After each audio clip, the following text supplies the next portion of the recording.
Assalamualaikum warahmatullahi wabarakatuh. Bagaimana kabarnya anak-anakku semua di rumah? Semoga kalian semua dalam keadaan sehat walafiat, tidak kurang satu apapun ya. Jumpa lagi dengan Pak Farudin dalam pembelajaran fikih, masih dengan kelas 5 bab 1 yaitu zakat fitrah ya. Sebelum kita mulai pembelajaran, alangkah baiknya kita awali dengan bacaan basmalah bersama-sama. Bismillahirrahmanirrahim. Semoga dengan bacaan basmalah tadi pembelajaran kita hari ini dilancarkan oleh Allah Subhanahu wa taala dan kita semua mendapatkan ilmu yang berkah dan bermanfaat. Amin Allahumma amin. Tidak menunggu lama, mari kita lanjutkan pembelajaran kita, yaitu pembelajaran yang ketiga, fikih. Masih ingatkah anak-anakku semua? Kemarin kita sudah mempelajari tentang pengertian, ketentuan zakat dan waktu-waktu membayar zakat. Ya, kemarin kita sudah mempelajari pengertian zakat ya. Kemudian masih ingat ya, waktu-waktu membayar zakat itu ada berapa anak-anak? Ya, ada 5 ya. Waktu wajib, waktu haram, waktu afdhol, waktu mubah, dan juga waktu makruh ya. Ya, masih ingat ya. Untuk kesempatan kali ini Pak Guru akan menerangkan tentang golongan atau orang-orang yang berhak menerima zakat. Dalam hal ini kita mempelajari ya zakat fitrah. Anak-anakku semua kemarin sudah membeli buku, bisa dibuka bukunya di halaman 10 ya. Kita di halaman 10. Di situ dituliskan dalil golongan-golongan yang berhak menerima zakat, yaitu surah At-Taubah ayat 60 yang berbunyi ya, sambil disimak. Innamas shadaqatu lil fuqara'i wal masakini wal 'amilina 'alaiha wal mu'allafati qulubuhum wa fir riqabi wal gharimina wa fi sabilillah wa banis sabil faridatan minallah wallahu alimun hakim. Al-ayah ya.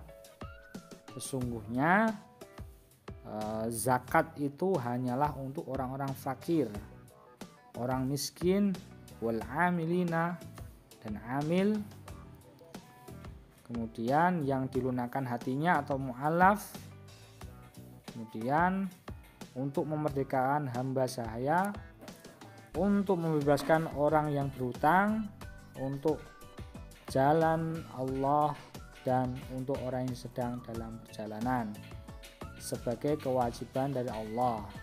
Allah Maha Mengetahui juga Maha Bijaksana ya. At-Taubah ayat 60.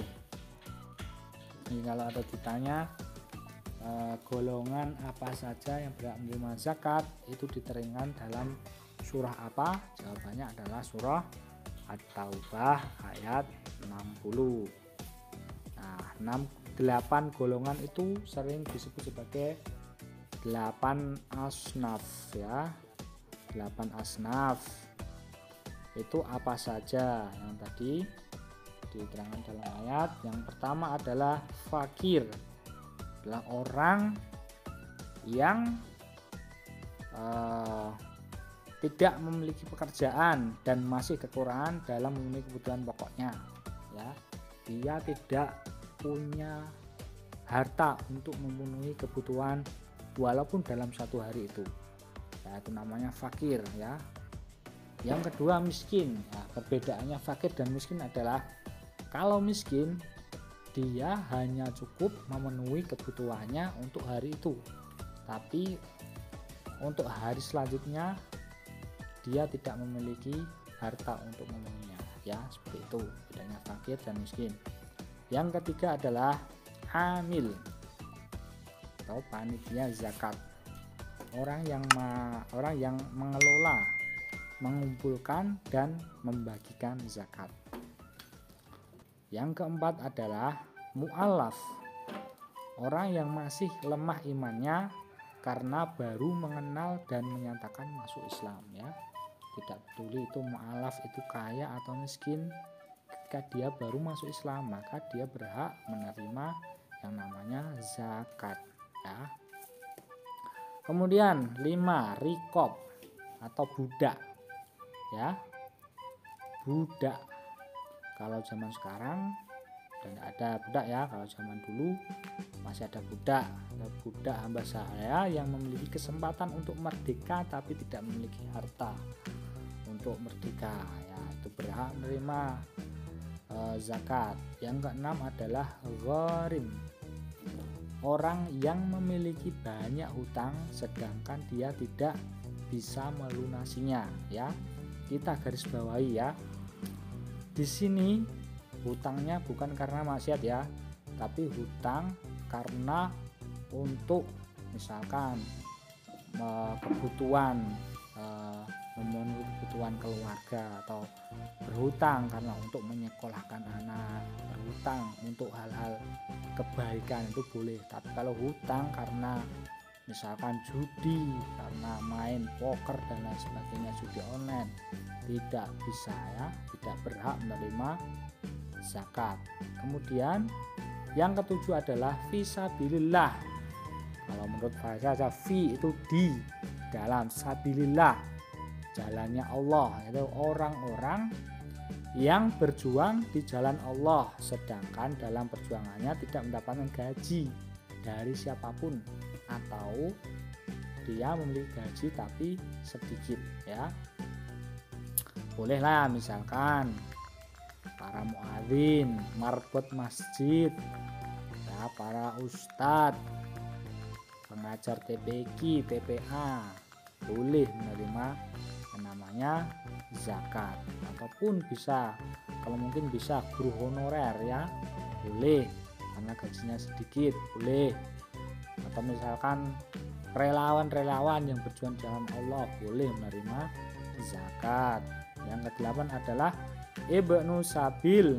Ibnu sabil itu orang yang kehabisan bekal dalam perjalanan sehingga sangat membutuhkan bantuan, dan di sini harus digarisbawahi ibnu sabil yang mana, yaitu ibnu sabil yang melakukan perjalanan untuk tujuan yang baik ya, untuk tujuan yang baik. Baiklah anak-anakku semua, setelah kita mempelajari golongan-golongan yang berhak menerima zakat, kali ini kita akan mempelajari orang yang tidak berhak menerima zakat fitrah ya. Kalau tadi adalah para mustahik, ada 8 asnaf ya.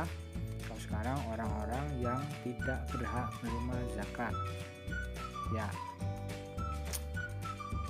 Penjelasan dari Abu Abdullah Muhammad yang diambil dari kitab Al-Mughni.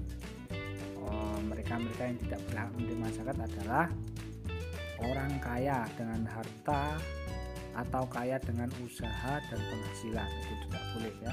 Orang kaya tidak berhak menerima zakat. Apabila kalian orang kaya tapi masih menerima zakat, maka alangkah baiknya dikembalikan lagi aja atau diberikan kepada orang yang berhak ya, seperti itu. Dari hadis Rasulullah SAW yang artinya dari Malik, dari Zaid bin Aslam, dari Atai bin Yasar, sesungguhnya Rasulullah SAW bersabda, tidak halal bagi orang kaya dan orang yang mempunyai kekuatan tenaga mengambil sedekah zakat ya. Lewat 5 orang ahli hadis selain Nasai dan Ibnu Majah ya, orang kaya tidak berat. Kemudian yang ketiga, keturunan Rasulullah tidak boleh menerima sampai sekarang. Misalkan ada keturunan Rasulullah, dia tidak berhak menerima zakat, tidak boleh, misalnya dikembalikan ya. Para habaib biasanya seperti itu, tidak berhak menerima zakat. Dan orang-orang yang tidak beragama Islam atau non muslim, yang tadi kan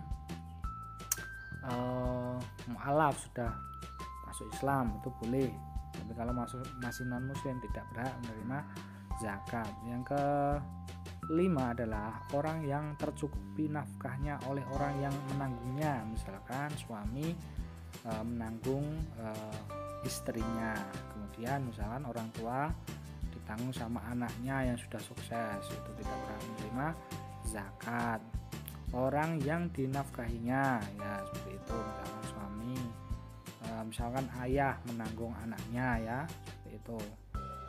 Anaknya kan dalam tanggungan ayahnya sudah mampu, jadi tidak berhak menerima zakat. Orang yang fisiknya kuat dan berpenghasilan cukup, seperti itu ya.